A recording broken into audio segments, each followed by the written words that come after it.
ಈ ಸಮಾರಂಭದಲ್ಲಿ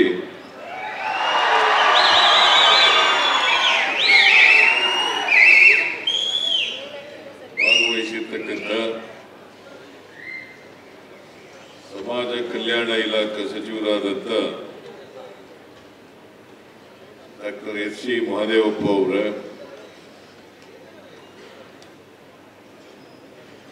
ಮಾಜಿ ಮಂತ್ರಿಗಳು ಶಾಸಕರು ಆದಂಥ ತನ್ವೀರ್ ಸೇಠ್ ಅವರ, ಯಗದೇವರಕೋಟೆ ಶಾಸಕರಾದಂಥ ಶ್ರೀ ಅನಿಲ್ ಚಿಕ್ಮಾದು ಅವರ,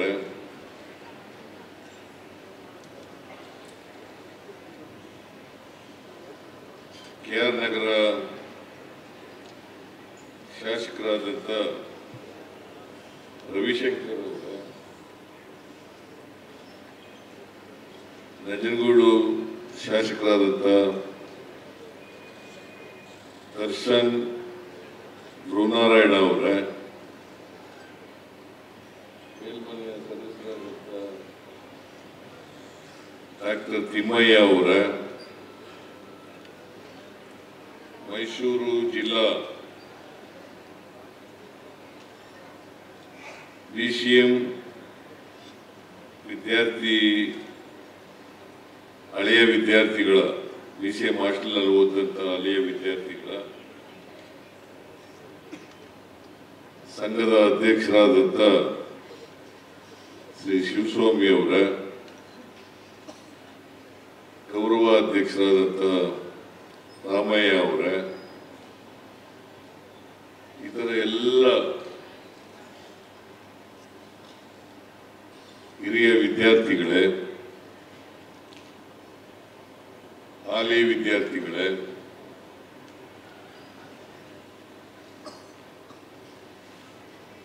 ಬಂಧು ಭಗಿನಿಯರೇ,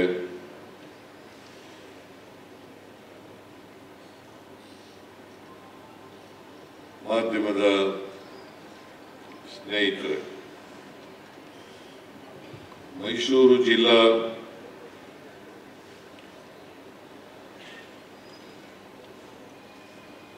BCM ಹಾಸ್ಟೆಲ್ಗಳಲ್ಲಿ ಓದಂತ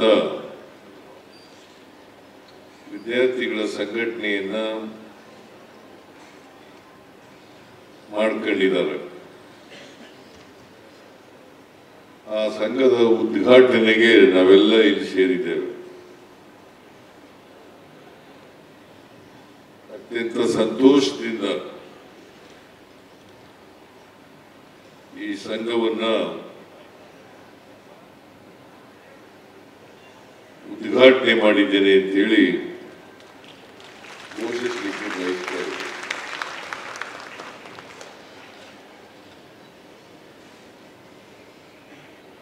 ಹಿಂದುಳಿದ ವರ್ಗಗಳು, ಜಾತಿಗಳು, ಪರಿಶಿಷ್ಟ ಜಾತಿಗಳು, ಪರಿಶಿಷ್ಟ ವರ್ಗದವರು, ಅಲ್ಪಸಂಖ್ಯಾತರು,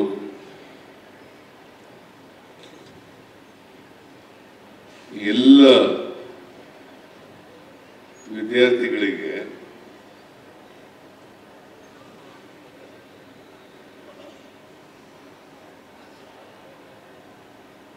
ಶಿಕ್ಷಣ ಕಡ್ಡಾಯವಾಗಿ ಸಿಗಬೇಕು. ಕಡ್ಡಾಯವಾಗಿ ಸಿಗಬೇಕಾದ್ರೆ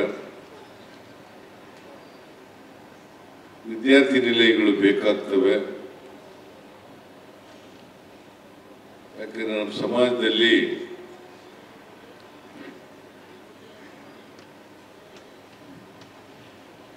ಬಹಳ ದೊಡ್ಡ ತಾರತಮ್ಯ ಇದೆ, ಮತ್ತೆ ಜಾತಿ ವ್ಯವಸ್ಥೆ ಇದೆ. ಜಾತಿ ವ್ಯವಸ್ಥೆಯ ಕಾರಣಕ್ಕಾಗಿ ಬಹಳ ಜನ, ಬಹುಸಂಖ್ಯಾತ ಜನ ಅಕ್ಷರ ಸಂಸ್ಕೃತಿಯಿಂದ ವಂಚಿತರಾದ.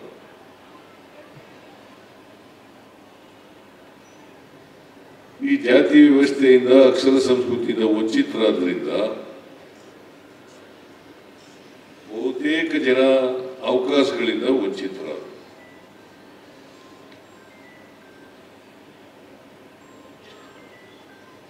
ಜಾತಿ ವ್ಯವಸ್ಥೆ ಆರ್ಥಿಕ ಸಾಮಾಜಿಕ ಅಸಮಾನತೆಗೆ ಕಾರಣ ಆಯಿತು.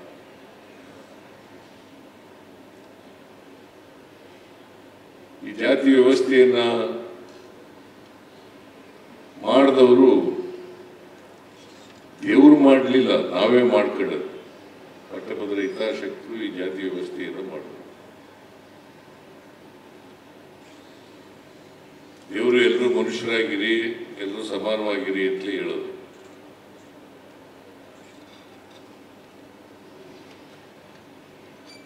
ಈ ಕರ್ಮ ಸಿದ್ಧಾಂತನ ಹುಟ್ಟಾಕ್ಬಿಟ್ರು ಬಹಳ ಜನ. ನೀನ್ ಯಾಕಪ್ಪ ವಿದ್ಯೆ ಇಲ್ಲ, ನಿನಗೆ ಬಟ್ಟೆ ಇಲ್ಲ, ಊಟಕ್ಕೆ ಆಹಾರ ಇಲ್ಲ, ಶಿಕ್ಷಣ ಇಲ್ಲ,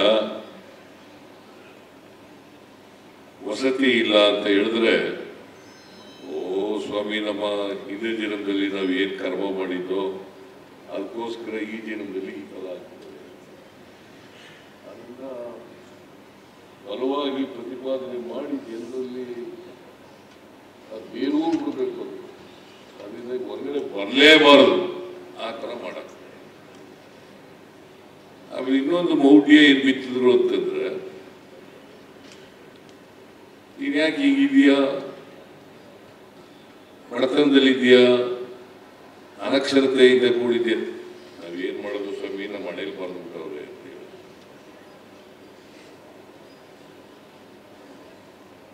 ಹಣೆಯಲ್ಲಿ ಬರೆದು ಬಿಟ್ಟಿದೆ. ಕರ್ಮ ಸಿದ್ಧಾಂತನೂ ಇಲ್ಲ, ಹಣೆಯಲ್ಲಿ ಬರೆದಿರೋದು ಇಲ್ಲ. ಯಾರಿಗೆ ಅವಕಾಶಗಳು ಸಿಕ್ಕಿದ್ರು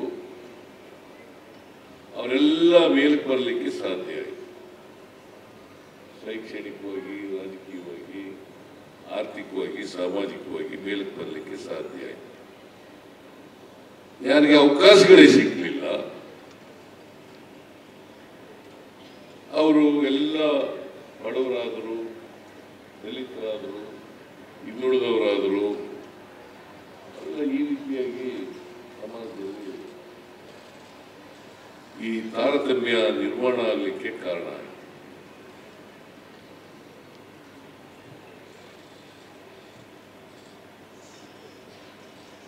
ಇದನ್ನ ನಾವು ನಮ್ಮ ಸಾಮಾಜಿಕ ವ್ಯವಸ್ಥೆಯನ್ನು ಅರ್ಥ ಮಾಡ್ತೀವಿ. ಅದಕ್ಕೆ ಬಾಬಾ ಸಾಹೇಬ್ ಅಂಬೇಡ್ಕರ್ ಅವರು ಏನ್ ಹೇಳಿದ್ರು ಅಂತಂದ್ರೆ, ಯಾರಿಗೆ ಇತಿಹಾಸ ಗೊತ್ತಿರಲ್ಲ ಅವ್ರು ಯಾರು ಕೂಡ ಭವಿಷ್ಯ ನಿರ್ಮಾಣ ಮಾಡಲಿಕ್ಕೆ ಸಾಧ್ಯ ಇಲ್ಲ.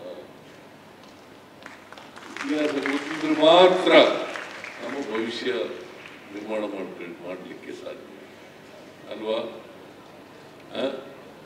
ತಿಳ್ಕೋಬೇಕಲ್ಲ, ನಮ್ಮ ಹಣೆ ಬರಹ, ನಾವು ಮಾಡಿದ ಕರ್ಮ ಅಂತ ಅನ್ಕೊಂಡು ಕೂತ್ಕೊಂಡ್ರೆ. ಬಹಳ ಜನ ಇವತ್ತು ಕೂಡ ವಿದ್ಯಾವಂತರು ಈ ಮೌಢ್ಯಗಳನ್ನ ನಂಬ್ಕೊಂಡಿರ್ತಕ್ಕಂಥವ್ರೆ ಬಹಳ ಜನ ಇದ್ದಾರೆ. ಕರ್ಮ ಸಿದ್ಧಾಂತವನ್ನು ನಂಬ್ಕೊಂಡಿರ್ತಕ್ಕಂಥವ್ರೆ ಬಹಳ ಜನ ಇದ್ದಾರೆ.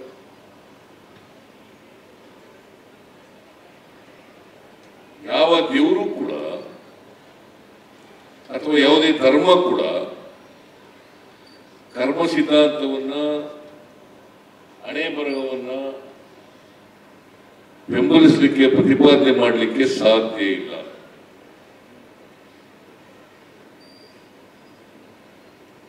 ಆ ಕಾರಣದಿಂದ ಶತಶತಮಾನಗಳ ಕಾಲ ಯಾರಿಗೆ ಅವಕಾಶ ಸಿಕ್ತು ಅವರೆಲ್ಲ ಮುಂದೆ ಬಂದರು. ಯಾರಿಗೆ ಅವಕಾಶ ಸಿಕ್ತು ಅವರಿಗೆ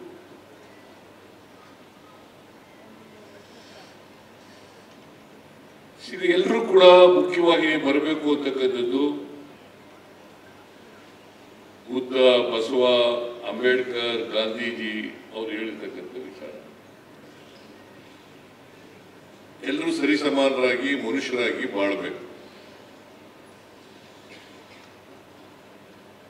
ಆಗ ಮಾತ್ರ ಸಮ ಸಮಾಜ ನಿರ್ಮಾಣ ಆಗಲಿಕ್ಕೆ ಸಾಧ್ಯ.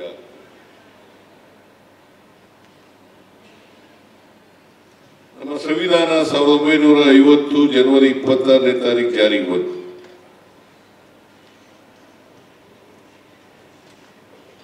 ಅದಕ್ಕೆ ಮೊದಲೇನೆ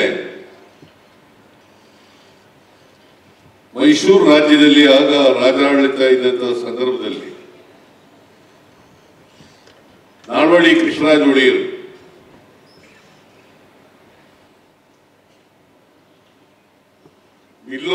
ಮಿಲ್ಲರ್ ಆಯೋಗವನ್ನು ರಚನೆ ಮಾಡಿ 1918ನೇ ಇಸ್ವಿ ಆಯೋಗ ರಚನೆ ಮಾಡಿ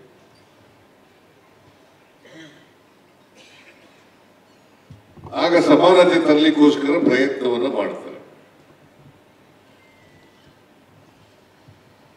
ಅವತ್ತು ಮಿಲ್ಲರ್ ಆಯೋಗ ವರದಿ ಕೊಡ್ತದೆ, 1921ರಲ್ಲಿ ಜಾರಿ ಆಗುತ್ತೆ.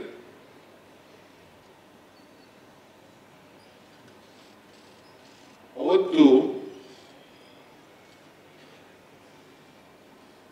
ಬ್ರಾಹ್ಮಣೇತರರು ಅವ್ರಿಗೆ 75% ಮೀಸಲಾತಿ.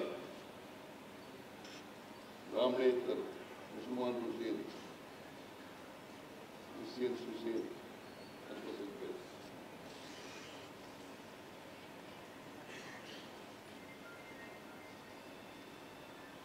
ಬ್ರಾಹ್ಮಣರಿಗೆ 25% ಸರ್ಕಾರಿ ಸೇವೆಗಳಲ್ಲಿ ಮತ್ತು ಶಿಕ್ಷಣ ಕ್ಷೇತ್ರದಲ್ಲಿ.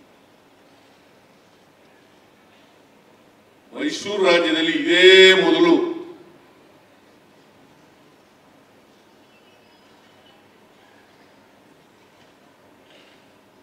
ಮೀಸಲಾತಿಯನ್ನ ಜಾರಿ ಕೊಡ್ತಕ್ಕಂಥ ಕೆಲಸ ಅದು.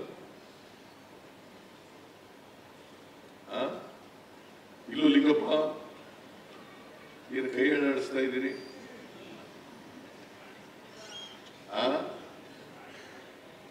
ಅಧಿಕೃತವಾಗಿ ಆಯೋಗ ರಚನೆಯಾಗಿ ಮಾಡುದು 2000 ಅಲ್ಲ, ಅದಕ್ಕಿಂತ ಮೈಸೂರು ರಾಜ್ಯ ನಾಲ್ವಡಿ ಕೃಷ್ಣರಾಜ ಒಡೆಯರ್ ಕೂತ್ಕೊಳ್ಳಿ. ಭಾರತ ಇಲ್ಲ, ನಾನು ಕರ್ನಾಟಕ ಸೀಮಿತವಾಗಿ ಹೇಳ್ತಾ ಇರೋದು, ಮೈಸೂರು ರಾಜ್ಯ. ಓಕೆ, ಇಲ್ಲಿ ಇದ್ರೆ ಸಬ್ಜೆಕ್ಟ್ ಕರೆಕ್ಷನ್. ನನಗೆ ಗೊತ್ತಿರೋ ಮಟ್ಟಿಗೆ, ನಾನು ಓದ್ತಿರೋ ಮಟ್ಟಿಗೆ ಮಿಲ್ಲರ್ ಆಯೋಗ ಬ್ರಾಹ್ಮಣರಿಗೆ ಬ್ರಾಹ್ಮಣೇತರರಿಗೆ ಮೀಸಲಾತಿಯನ್ನು ಕೊಟ್ಟದ್ದು. ಆಮೇಲೆ ಸ್ವಾತಂತ್ರ್ಯ ಬಂದ ಮೇಲೆ ಪ್ರಜಾರಾಜ್ಯ ಸ್ಥಾಪನೆ ಆದ ಮೇಲೆ ದೇವರಾಜ ಅರಸನವರು ಮುಖ್ಯಮಂತ್ರಿಯಾಗಿರುವಾಗ ಅವನೂರು ಮಂತ್ರಿಯಾಗಿದ್ರು, ಅವನೂರು ವಕೀಲರಿದ್ದರು. ಅವರ ಅಧ್ಯಕ್ಷತೆಯಲ್ಲಿ ಒಂದು ಆಯೋಗವನ್ನು ರಚನೆ ಮಾಡಿದ್ರು.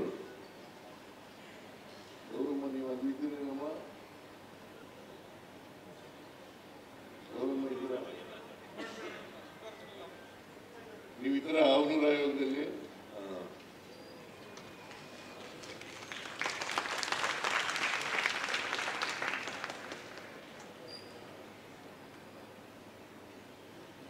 ಅಲ್ಲಿ ಅವನೂರು ಆಯೋಗದಲ್ಲಿ ಕೆಲಸ ಮಾಡಿದ ಅನುಭವ ಇದೆ.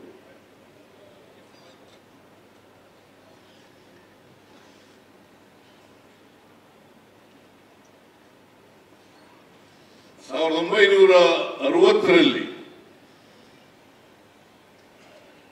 ನಾಗನಗೌಡ ಆಯೋಗ ರಚನೆ ಆಗಿತ್ತು.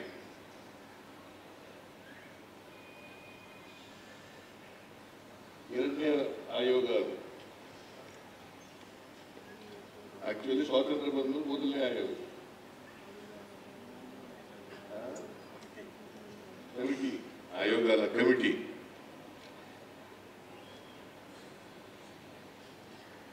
ಅದಾದ್ಮೇಲೆ ದೇವರಾಜ ಅರಸನವರು ಮುಖ್ಯಮಂತ್ರಿ ಆಗಿರುವಾಗ ಈ ಆಯೋಗ ಮಾಡಿ ಅದರ ವರದಿ ತರಿಸಿಕೊಂಡು, ಆಗ್ಲೂ ಬಹಳ ವಿರೋಧ ಇತ್ತು.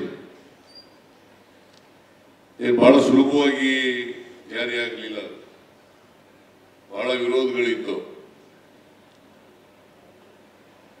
ವಿರೋಧ ಇದ್ರೂ ಕೂಡ ದೇವರಾಜ ಅರಸನವರು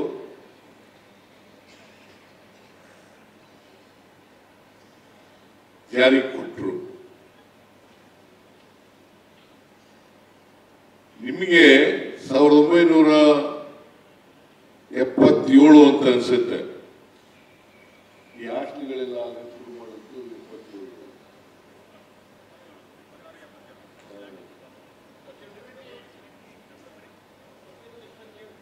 77 ಹಾಸ್ಟೆಲ್ಗಳಾದ ಅಲ್ಲಿವರೆಗೆ ಹಾಸ್ಟೆಲ್ಗಳು ಹಿಂದುಳಿದ ಜಾತಿ ಮಕ್ಕಳಿಗೆ ಇರಲಿಲ್ಲ.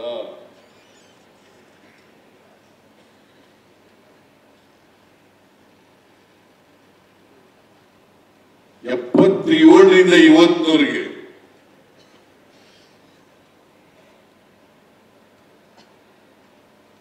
ಈಗ ಬಹಳಷ್ಟು ಹಾಸ್ಟೆಲ್ಗಳಾಗಿದ್ದಾವೆ. ಆಗ ದೇವರಾಜ ಅರಸರವರು 229 ಹಾಸ್ಟೆಲ್ಗಳು ಮಾಡಿದ್ರು. 229 ಹಾಸ್ಟೆಲ್ಗಳು.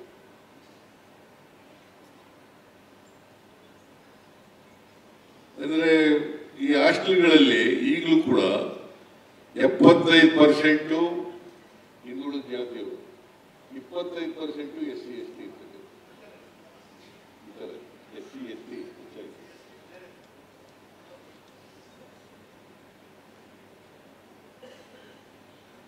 ಅದ್ರ ಮಾಡಿ ಇವತ್ತು 1,87,000 ವಿದ್ಯಾರ್ಥಿಗಳು ಇವತ್ತು ಹಾಸ್ಟೆಲ್ಗಳಲ್ಲಿ ಅಭ್ಯಾಸ ಮಾಡ್ತಾ ಇದ್ದಾರೆ.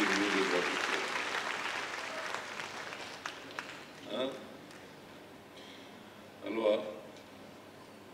ನಾನು ಓದಾಗಿರ್ಲಿಲ್ಲ, ನಾವು ಓದುವಾಗ ಮೀಸಲಾತಿ ಇರಲಿಲ್ಲ. ನಮ್ಗೆ ಏನಾಗ್ತಾಯಿತ್ತು ಅಂತಂದ್ರೆ 1,200 ರೂಪಾಯಿ ಆದಾಯದ ಒಳಗಡೆ ಇರೋರೆಲ್ಲ ಮೀಸಲಾತಿ ಪಡ್ಕೋಬಹುದಾಗಿತ್ತು. 1,200. ಹಂಗಾಗಿ ನನಗೆ MBBS ನಲ್ಲೂ ಸೀಟ್ ಸಿಕ್ತಿಲ್ಲ, ಬಾಟ್ನಿ MSCಗೂ ಸೀಟ್ ಸಿಕ್ತಿಲ್ಲ. MBBS ಸೀಟ್ ಸಿಕ್ತಿಲ್ಲ. 56% ಇತ್ತು ನನಗೆ PUC ನಲ್ಲಿ. ಬಾಟ್ನಿನಲ್ಲಿ 54% ಇತ್ತು ಸೀಟ್. ನಾನು ನಮ್ಮೂರು ಚೆನ್ನಪ್ಪಯ್ಯ ಅಂತ ಒಬ್ರು ಶಾನ್ಭೋಗದಿದ್ರು, ಹೋಗದೆ ಅವನಿಗೆ ಹೆಂಗಾದ್ರೂ ಮಾಡಿ 1,200 ಒಳಗಡೆ ಬರ್ಕೊಡಿ ಅಂತ. ಅದು ಬರ್ಕೊಡಕ್ಕಾಗಲ್ಲ, ಯಾಕಂದ್ರೆ ನಮ್ಗೆ ಆಸ್ತಿ ಜಾಸ್ತಿ ಇತ್ತು, ಅದರಿಂದ ಬರ್ಕೊಡಕ್ಕಾಗಲಿಲ್ಲ. ಪಾಪ ಕರೆಕ್ಟ್ ಬರೆದ್ಬಿಟ್ಟ, ಬರೆಯಕ್ಕಾಗಲಿಲ್ಲ.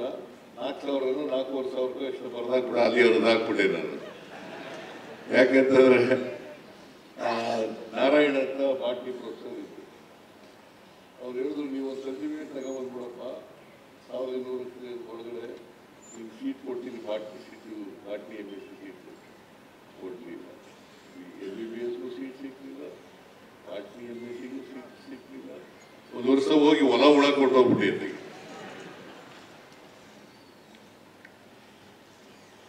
ನಾನು PUC ಇಂದ ಫಸ್ಟ್ ಇಯರ್ BSc ಬಂದಾಗ, ಫಸ್ಟ್ ಇಯರ್ BSc ಮುಗಿಯೋವರೆಗೂ ಕೂಡ ಅಡಿಗೆ ಮಾಡ್ಕೊಂಡು ಊಟ ಮಾಡ್ತಾ ಇದ್ದದ್ದು, ರೂಮ್ ಮಾಡ್ಕೊಂಡು. ನಮ್ಮಪ್ಪ ಮಹಾರಾಜ್ ಕಾಲೇಜ್ ಹಾಸ್ಟೆಲ್ ಸೇರಿಸು ಅಂತಂದ್ರೆ ಸೇರಿಸಲಿಲ್ಲ. ಅಷ್ಟು ದುಡ್ಡು ಕೊಡಕ್ಕಾಗಲ್ಲ ಅಂದ್ಬಿಟ್ಟು ಸೇರಿಸಲಿಲ್ಲ. ಸೊ ಅದಕ್ಕೆ ನಾನು ಬಹಳ ಜನ ವಿದ್ಯಾರ್ಥಿಗಳು ಹಾಸ್ಟೆಲ್ ಸೀಟ್ ಸಿಕ್ಕಲ್ಲ, ರೂಮ್ ಮಾಡ್ಕೊಂಡು ಇರ್ತಾರೆ, ರೂಮ್ ಮಾಡ್ಕೊಂಡು ಅಡಿಗೆ ಮಾಡ್ಕೊಂಡು ಹೋಟೆಲ್ನಲ್ಲಿ ಸಾಂಬಾರ್ ತಗೊಬಂದು ವಿದ್ಯಾಭ್ಯಾಸ ಮಾಡ್ತಾರೆ ಅಂತೇಳಿ ವಿದ್ಯಾಸಿರಿ ಕಾರ್ಯಕ್ರಮವನ್ನು ಮಾಡುತ್ತೆ.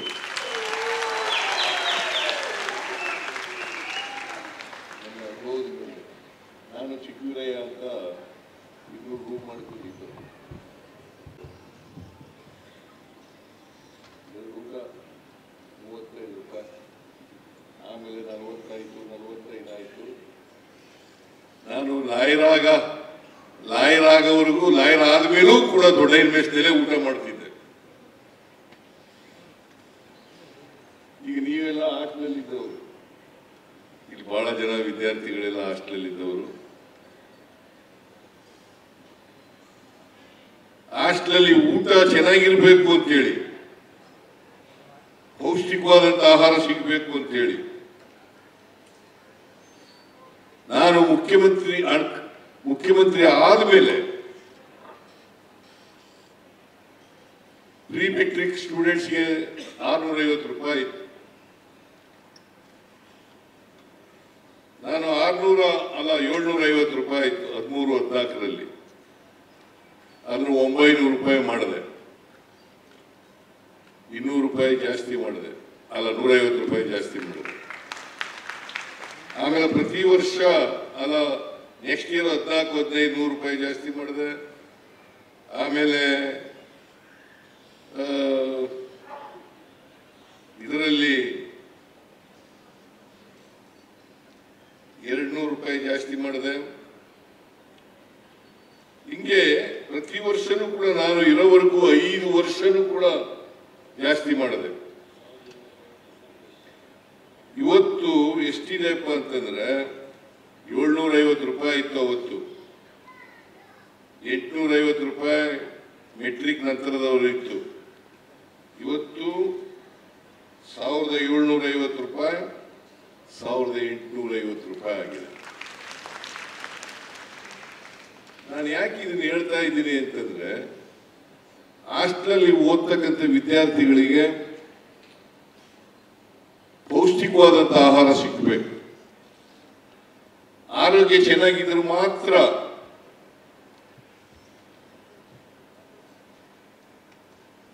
Sound mind is in a sound body ಅಂತ ಕರಿತೀವಿ ನಾವು. Sound mind in a sound body ಅಂತ ಕರಿತೀವಿ. ಆರೋಗ್ಯ ಚೆನ್ನಾಗಿರ್ಬೇಕು,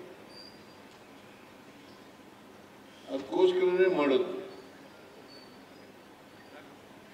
ಪೌಷ್ಟಿಕಾದ ಆಹಾರ ಸಿಗಲೇಬೇಕು ಅಂತೇಳಿ ಮತ್ತೆ ಈ ವರ್ಷ 100 ರೂಪಾಯಿ ಜಾಸ್ತಿ ಮಾಡಿದ್ದೀವಿ, 24-25. 5 ವರ್ಷ ನಾನು ಹಿಂದೆ 2013-18 ಇದ್ದಾಗ ಮಾಡಿದೆ. ಆಮೇಲೆ 2019, 20, 21, 22 ಮಾಡಲಿಲ್ಲ. 22, 23 ಆಯ್ತು, 23, 24 ಆಗಲಿಲ್ಲ, 24, 25 ಆಯ್ತು. 1750 ರೂಪಾಯಿ, 1850 ರೂಪಾಯಿ. ನೀವೆಲ್ಲ ತಿಳ್ಕೋಬೇಕು ವಿದ್ಯಾರ್ಥಿಗಳು.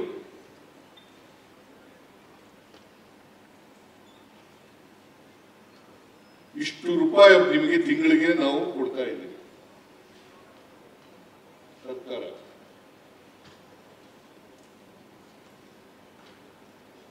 ಆಮೇಲೆ 94-95ರಲ್ಲಿ ಇದ್ದಾಗ ನಾನು ಹಣಕಾಸು ಮಂತ್ರಿ ಆದೆ ಮೊದಲನೇ ಬಾರಿಗೆ.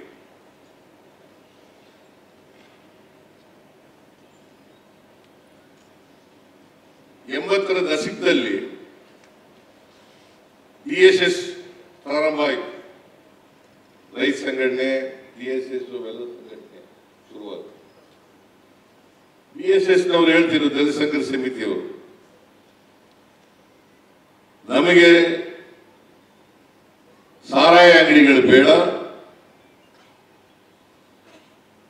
ರೆಸಿಡೆನ್ಸಿಯಲ್ ಸ್ಕೂಲ್ಗಳು ಬೇಕು ಅಂತ ಒಂದು ಘೋಷಣೆ. ಸಾರಾಯ ಅಂಗಡಿಗಳು ಬೇಡ ಘೋಷಣೆ. ನಾನು 94-95ನೇ ಇಸ್ವಿನಲ್ಲಿ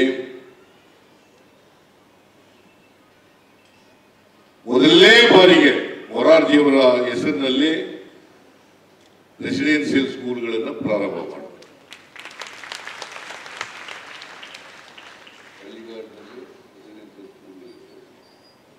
ಇವತ್ತು ಒಂದು ಹೋಬಳಿಗೊಂದು ಮಾಡಬೇಕು ಅಂತೇಳಿ ಇಲ್ಲಿವರೆಗೆ 822 ರೆಸಿಡೆನ್ಸಿಯಲ್ ಸ್ಕೂಲ್ಗಳಾಗಿದ್ದಾವೆ. ಇವತ್ತಿನವರೆಗೆ 822 ರೆಸಿಡೆನ್ಸಿಯಲ್ ಸ್ಕೂಲ್ಗಳಿದ್ದಾವೆ. ಆದರೂ ಇನ್ನೂ ಎಲ್ಲ ಹೋಬಳಿಗೊಂದು ಮಾಡೋಕ್ಕಾಗಿಲ್ಲ. ಅದಕ್ಕೆ ಈ ವರ್ಷ 20 ಹೊಸ ರೆಸಿಡೆನ್ಸಿಯಲ್ ಶಾಲೆಗಳನ್ನು ತೆಗಿಲಿಕ್ಕೆ ತೀರ್ಮಾನವನ್ನು ಘೋಷಣೆಯನ್ನು ಮಾಡಿದ್ದಾರೆ. 20 ರೆಸಿಡೆನ್ಸಿಯಲ್. ಮುಂದಿನ ವರ್ಷ ಇನ್ನು ಉಳಿದ ಎಲ್ಲ ತಾಲೂಕುಗಳಿಗೂ ಕೂಡ, ಎಲ್ಲ ಹೋಬಳಿಗಳಿಗೂ ಕೂಡ ಒಂದು ರೆಸಿಡೆನ್ಸಿಯಲ್ ಶಾಲೆ ಇರಲೇಬೇಕು. ಕಾರಣ ಯಾಕಪ್ಪ ಅಂತಂದ್ರೆ ಹಳ್ಳಿಗಾಡಿನ ಮಕ್ಕಳಿಗೂ ಕೂಡ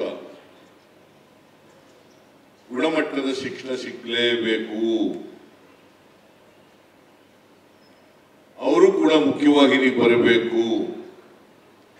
ಅವ್ರ ಮಕ್ಕಳುಗಳು ಕೂಡ ಡಾಕ್ಟರ್ಗಳಾಗಬೇಕು, ಇಂಜಿನಿಯರ್ಗಳಾಗಬೇಕು, ಪ್ರೊಫೆಸರ್ಗಳಾಗಬೇಕು, ವಿಜ್ಞಾನಿಗಳಾಗಬೇಕು. ಕೆಲವರೇ ಆದರೆ ಸಮಾಜದಲ್ಲಿ ಸಮಾನತೆ ತರಲಿಕ್ಕೆ ಸಾಧ್ಯ ಆಗಲ್ಲ. ಅದಕ್ಕೋಸ್ಕರ ಇದನ್ನೆಲ್ಲ ಮಾಡ್ತಾ ಇದ್ದೀನಿ. ನಾನು ಈ ವರ್ಷ ಪ್ರಾಥಮಿಕ ಪ್ರೈಮರಿ ಶಾಲೆ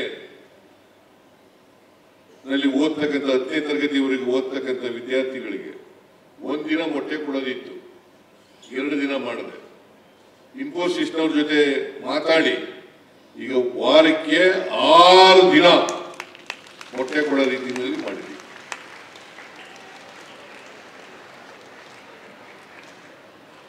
ಬೇರೆ ಎಲ್ಲ ಬಡವರಿಗೆ 5 ಕೆಜಿ ಉಚಿತವಾಗಿ ಅನ್ನಭಾಗ್ಯ ಕಾರ್ಯಕ್ರಮದ ಮೂಲಕ 5 ಕೆಜಿ ಅಕ್ಕಿಯನ್ನು ಫ್ರೀಯಾಗಿ ಕೊಡ್ತಕ್ಕಂಥ ಕೆಲಸವನ್ನು ಯಾಕಂತಂದ್ರೆ ಇವತ್ತು ಕೂಡ ಹೈದರಾಬಾದ್ ಕರ್ನಾಟಕ ಅಂತ ಕಲ್ಯಾಣ ಕರ್ನಾಟಕ ಅಂತೀವಲ್ಲ, ಈಗ ಇವತ್ತು ಮಾಲ್ ನ್ಯೂಟ್ರಿಷನ್ ಇಂದ ನರತಕ್ಕಂಥ ಮಕ್ಕಳುಗಳು ಇದ್ದಾರೆ. ಇಷ್ಟೆಲ್ಲ ಮಾಡಿದ್ರು ಕೂಡ ನಾನು 2013ರಿಂದ 18ರವರೆಗೆ ಮುಖ್ಯಮಂತ್ರಿ ಆಗಿರುವಾಗ ಹಾಲು ಉತ್ಪಾದನೆ ಜಾಸ್ತಿ ಆಯಿತು. ನನ್ನ ಹತ್ರ KMF ನವರೆಲ್ಲ ಬಂದರು, ಸರ್ ಹಾಲು ಉತ್ಪಾದನೆ ಜಾಸ್ತಿ ಆಗ್ಬಿಟ್ಟಿದೆ, ನಾವು ಮಾರಾಟ ಮಾಡೋಕ್ಕಾಗಲ್ಲ ಅಂತ ಹೇಳಿ. ಆಗ ನಾನು ಹೇಳಿದೆ, ನೋಡಪ್ಪ ನೀವು ಹಾಲನ್ನು ಚರಂಡಿ ಸುರಿಯೋದು ಇನ್ನೇನು ವೇಸ್ಟ್ ಮಾಡೋದು ಮಾಡಕ್ ಹೋಗ್ಬಿಡಿ, ಶಾಲಾ ಮಕ್ಕಳಿಗೆಲ್ಲ ಕೊಡೋಣ, ಅಂಗನವಾಡಿ ಮಕ್ಕಳಿಗೆ ಶಾಲಾ ಮಕ್ಕಳಿಗೆಲ್ಲ ಹಾಲು ಕೊಡೋಣ ಅಂತೇಳಿ ಅವತ್ತಿನಿಂದ ಕ್ಷೀರಭಾಗ್ಯ ಕಾರ್ಯಕ್ರಮ ಪ್ರಾರಂಭ ಆಯಿತು.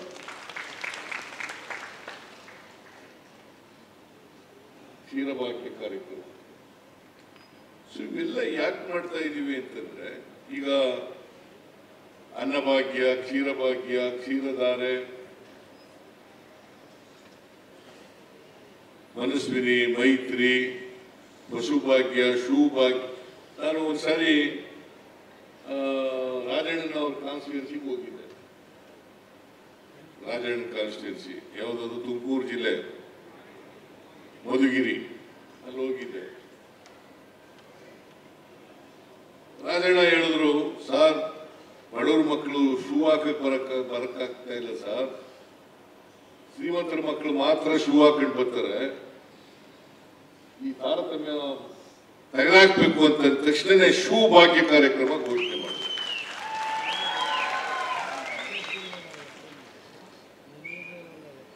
ಒಂದು ವರ್ಷಕ್ಕೆ 1 ಜೊತೆ ಶೂ, 2 ಜೊತೆ ಹಾಲು ಅಲ್ವಾ? ನಿಮ್ಮನವ್ರೆ, ಈಗ ನಿನ್ನೆ ಸೂಟ್ ಹಾಕೊಂಡಿದ್ರಿ, ನೀವು ಡಾಕ್ಟರ್ ಆಗಿ ಸೂಟ್ ಹಾಕೊಂಡಿದ್ರ?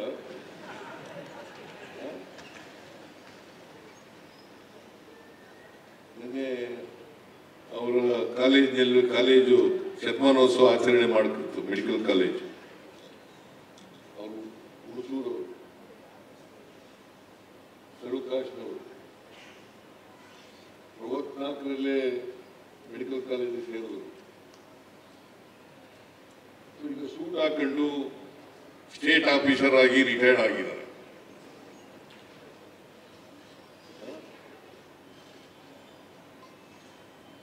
ಕೂತ್ಕೊಳ್ಳಿ ತಿಮ್ಮಯ್ಯನವರು. ನಾನು ಯಾಕೆ ಹೇಳ್ತೀನಿ ಅಂದ್ರೆ, ತಿಮ್ಮಯ್ಯ 60 ಡಾಕ್ಟರ್ ಆಗದಾದ್ರೆ ವೈನಾಟ್ ಅದರ್ಸ್ ಅವಕಾಶ ಸಿಕ್ತು ತಿಮ್ಮಯ್ಯನವ್ರಿಗೆ ಡಾಕ್ಟರ್ ಆಗ. ಓದಕ್ಕೆ ಅವಕಾಶನೇ ಸಿಕ್ಕದೆ ಹೋಗಿದ್ರೆ ಡಾಕ್ಟರ್ ಎಲ್ಲ ಆಯ್ತಿದ್ರು.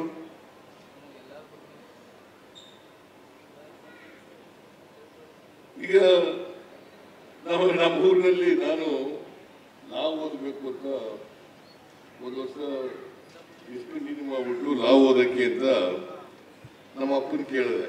ನಮ್ಮ ಅಪ್ಪ ಹೋಗಿ ನಮ್ಮೂರು ಶ್ಯಾನ್ಭೋಗನ್ ಕೇಳ್ಕೊ ಬಂದ. ಆ ಶ್ಯಾನ್ಭೋಗ ಹೇಳ್ಬಿಟ್ಟಲೆ, ಕುರುಬರೆಲ್ಲ ಲಾಯರ್ ಕೆಲಸ ಮಾಡಕ್ಕಾಗ್ದೇನೆಯ, ಓದಿಸ್ಬೇಡ, ಅದನ್ನ ಎಲ್ಲರೂ ಕೆಲಸ ಸೇರಿಸ್ಬಿಡು ಅಂತ.